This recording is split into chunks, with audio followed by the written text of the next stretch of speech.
بسم اللہ الرحمن الرحیم۔ 16ویں پارے کا مختصر خلاصہ۔ اس پارے میں 3 حصے ہیں۔ نمبر 1 سورہ کہف کا بقیہ حصہ۔ نمبر 2 سورہ مریم مکمل۔ نمبر 3 سورہ طٰہٰ مکمل۔ سورہ کہف کے بقیہ حصے میں 2 باتیں ہیں۔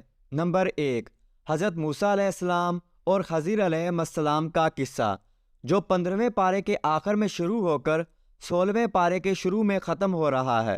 نمبر 2 ذوالقرنین کا قصہ۔ حضرت موسیٰ علیہ السلام اور خضر علیہ السلام کا قصہ۔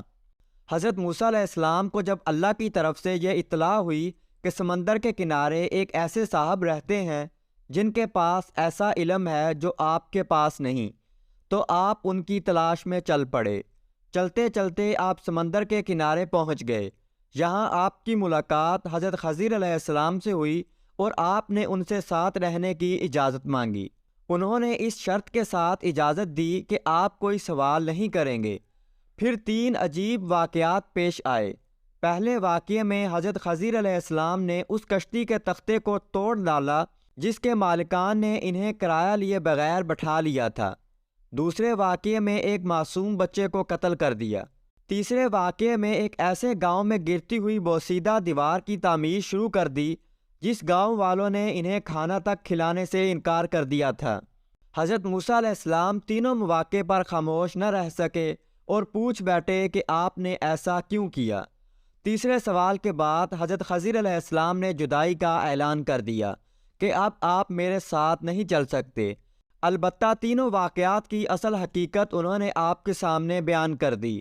فرمایا کشتی کا تختہ اس لیے توڑا تھا کیونکہ آگے ایک ظالم بادشاہ کے کارندے کھڑے تھے جو ہر سالم اور نئی کشتی زبردستی چھین رہے تھے۔ جب میں نے اسے عیب دار کر دیا تو یہ اس ظالم کے قبضے میں جانے سے بچ گئی۔ یوں ان غریبوں کا ذریعہ معاش محفوظ رہا۔ بچے کو اس لیے قتل کیا تھا کیونکہ یہ بڑا ہو کر والدین کے لیے بہت بڑا فتنہ بن سکتا تھا، جس کی وجہ سے ممکن تھا وہ انہیں کفر کی نجاست میں مبتلا کر دیتا۔ اس لیے اللہ نے اسے مارنے کا اور اس کے بدلے انہیں با کردار اور محبت و اطاعت کرنے والی اولاد دینے کا فیصلہ فرمایا۔ گرتی ہوئی دیوار اس لیے تعمیر کی کیونکہ وہ 2 یتیم بچوں کی ملکیت تھی۔ ان کے والد اللہ کے نیک بندے تھے۔ دیوار کے نیچے خزانہ پوشیدہ تھا۔ اگر وہ دیوار گر جاتی تو لوگ خزانہ لوٹ لیتے اور نیک باپ کے یہ 2 یتیم بچے اس سے محروم ہو جاتے۔ ہم نے اس دیوار کو تعمیر کر دیا تاکہ جوان ہونے کے بعد وہ اس خزانے کو نکال کر اپنے کام میں لا سکیں۔ ذوالقرنین کا قصہ۔ یہ بڑا زبردست وسائل والا بادشاہ تھا۔ اس کا گزر ایک قوم پر ہوا جو ایک دوسری وحشی قوم کے ظلم کا نشانہ بنی ہوئی تھی، جسے قرآن نے یاجوج اور ماجوج کا نام دیا ہے۔ ذوالقرنین نے یاجوج ماجوج پر دیوار چن دی۔ اب وہ قرب قیامت میں ہی ظاہر ہوں گے۔ سورہ مریم میں تقریباً 11 انبیاء کرام علیہ السلام کا تذکرہ ہے۔ 3 انبیاء کرام علیہ السلام کا ذکر قدرے تفصیلی ہے۔ نمبر 1 حضرت یحییٰ علیہ السلام کی ولادت۔ اللہ تعالیٰ نے زکریہ علیہ السلام اور ان کی اہلیہ کو بڑھاپے میں بیٹا عطا فرمایا جسے نبوت سے بھی سرفراز فرمایا۔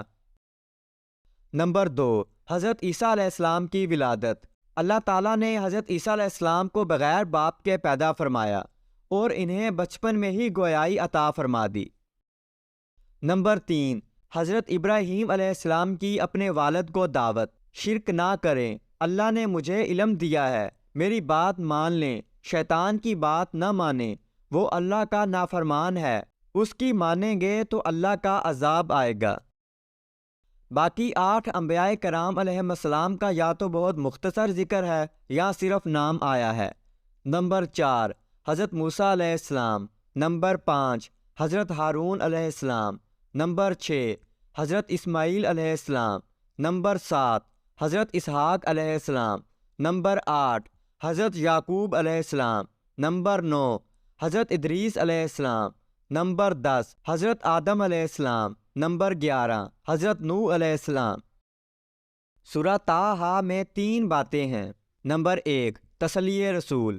نمبر 2 حضرت موسیٰ علیہ السلام کا قصہ۔ نمبر 3 حضرت آدم علیہ السلام کا قصہ۔ تسلی رسول۔ حضور اکرم صلی اللہ علیہ وسلم قرآن کی تلاوت اور دعوت دونوں میں بے پناہ مشقت اٹھاتے تھے۔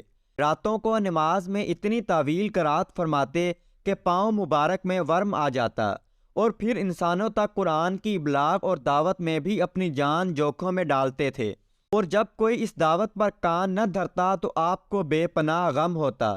اس لیے رب کریم نے کئی مقامات پر آپ کو تسلی دی ہے۔ یہاں بھی یہی سمجھایا ہے کہ آپ اپنے آپ کو زیادہ مشقت میں نہ ڈالیں۔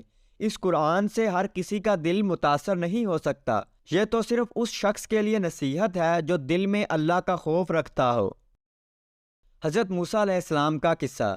حضرت موسیٰ علیہ السلام کے جو حالات اس صورت میں بیان کیے گئے ہیں ان کو ذہن نشین کرنے کے لیے چند عنوانات قائم کیے جا سکتے ہیں، یعنی باری تعالیٰ کے ساتھ شرف ہم کلامی، دریا میں ڈالا جانا، تابوت کا فرعون کو ملنا، پوری عزت اور احترام کے ساتھ رضاعت کے لیے حقیقی والدہ کی طرف آپ کو لٹا دینا، آپ سے ایک قبطی کا قتل ہونا لیکن اللہ کا آپ کو قصاص سے نجات دلانا، آپ کا کئی سال مدین میں رہنا، اللہ کی طرف سے آپ کو اور آپ کے بھائی حضرت ہارون علیہ السلام کو فرعون کے پاس جانے کا حکم، فرعون کے ساتھ معجزہ حسنہ کے حصول کے تحت مباحثہ، اس کا مقابلے کے لیے جادوگروں کو جمع کرنا، حضرت موسیٰ علیہ السلام کی فتح، ساحروں کا قبول ایمان، راتوں رات بنی اسرائیل کا اللہ کے نبی کی قیادت میں مصر سے خروج، فرعون کا مع لاؤ لشکر تعاقب اور ہلاکت، اللہ کی نعمتوں کے مقابلے میں بنی اسرائیل کا ناشکرا پن،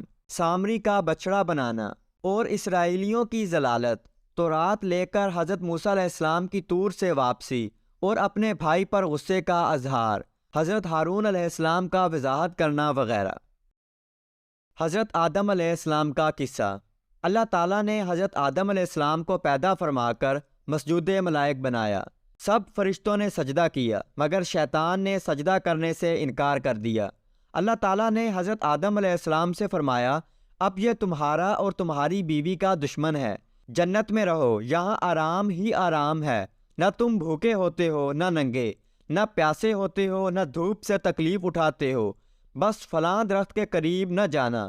مگر شیطان نے وسوسہ پیدا کیا۔